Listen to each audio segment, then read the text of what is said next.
ನಿನ್ನೆಯಿಂದ ಸೋಷಿಯಲ್ ಮೀಡಿಯಾದಲ್ಲಿ ವರ್ಷಾ ಕಾವೇರಿ ಹಾಗೂ ವರುಣ್ ಆರಾಧ್ಯ ನಡುವೆ ಒಂದು ಕಾಂಟ್ರವರ್ಸಿ ನಡೆದಿರೋದು ಅಂತ ಹೇಳಲಾಗ್ತಿದೆ. ಸೊ ವರುಣ್ ಆರಾಧ್ಯ ಅವರು ವರ್ಷಾ ಕಾವೇರಿ ಅವರಿಗೆ ಬ್ಲ್ಯಾಕ್ ಮೇಲ್ ಮಾಡ್ತಿದ್ದಾರೆ.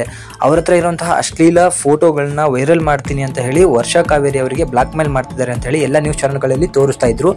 ಇದು ದೊಡ್ಡದೊಂದು ಸುಳ್ಳು ಆಗಿರುವಂತಹ ನ್ಯೂಸು.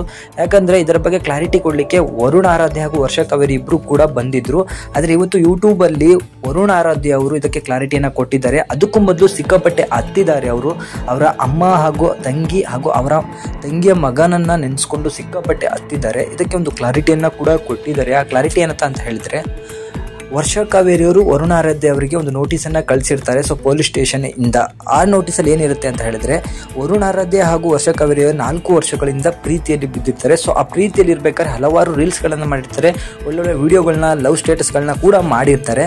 ಅದನ್ನ ಡಿಲೀಟ್ ಮಾಡಿಸ್ಬೇಕು ಅಂತ ಹೇಳಿ ವರ್ಷಾ ಕಾವೇರಿ ಅವರು ವರುಣ್ ಆರಾಧ್ಯ ಅವರಿಗೆ ನೋಟಿಸನ್ನು ಕಳಿಸಿದ್ದಾರೆ.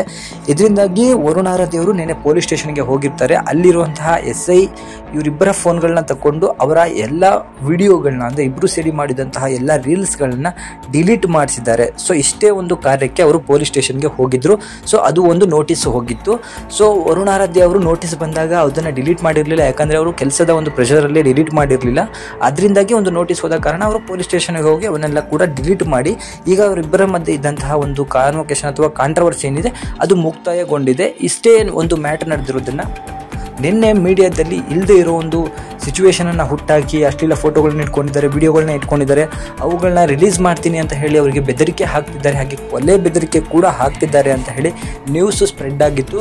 ಸೊ ಎಲ್ಲ ಕೂಡ ಸೋಷಿಯಲ್ ಮೀಡಿಯಾದಲ್ಲಿ ಇವ್ರದೇ ಒಂದು ಗುಸುಗುಸು ಕೇಳಿ ಬರ್ತಿತ್ತು. ಆದರೆ ಇದರಿಂದ ವರುಣ್ ಆರಾಧ್ಯ ಅವರು ಸಿಕ್ಕಾಪಟ್ಟೆ ನೊಂದಿದ್ದಾರೆ. ಅಷ್ಟೇ ಅಲ್ಲದೆ ಕಂಪ್ಲೇಂಟ್ ಕೊಟ್ಟಂತಹ ವರ್ಷಾ ಕಾವೇರಿ ಅವರು ಇನ್ಸ್ಟಾಗ್ರಾಮ್ ಪೋಸ್ಟ್ನಲ್ಲಿ ಇದಕ್ಕೆ ನಾನು ಕ್ಲಾರಿಟಿ ಕೊಡ್ತೀನಿ, ಯಾರು ಕೂಡ ಫ್ಲಾಸ್ ಅಂದರೆ ಯಾರು ಕೂಡ ಸುಳ್ಳು ಸುದ್ದಿಗಳನ್ನು ಹಬ್ಬಿಸಬೇಡಿ, ಅದು ನಡೆದಿರೋದು ಅಲ್ಲ ಅಂತ ಹೇಳಿ ಅವರು ಕೂಡ ಒಂದು ಕ್ಲಾರಿಟಿನ ಕೊಟ್ಟಿದ್ದಾರೆ. ಮೀಡಿಯಾದವರು ಯಾಕೆ ಈ ಥರ ಒಂದು ಸುಳ್ಳು ಸುದ್ದಿಗಳನ್ನು ಹಬ್ಬಿಸುವಂಥ ಕೆಲಸಗಳನ್ನು ಮಾಡ್ತಿದ್ದಾರೆ ಅಂತ ಹೇಳಿ ಯಾರಿಗೂ ಕೂಡ ಗೊತ್ತಿಲ್ಲ. ದರ್ಶನ್ ಮ್ಯಾಟ್ರಲ್ಲೂ ಕೂಡ ಮೀಡಿಯಾಗಳು ಹೀಗೆ ಸುಳ್ಳು ಹೇಳ್ತು, ಈಗಲೂ ಕೂಡ ಇದೇ ರೀತಿ ಸುಳ್ಳನ್ನು ಹೇಳಿ ಅವರಿಬ್ಬರ ಮಧ್ಯೆ ಒಂದು ಮನಸ್ತಾಪವನ್ನು ಜಾಸ್ತಿ ಮಾಡಲಿಕ್ಕೆ ಹೊರಟಿದ್ದಾರೆ.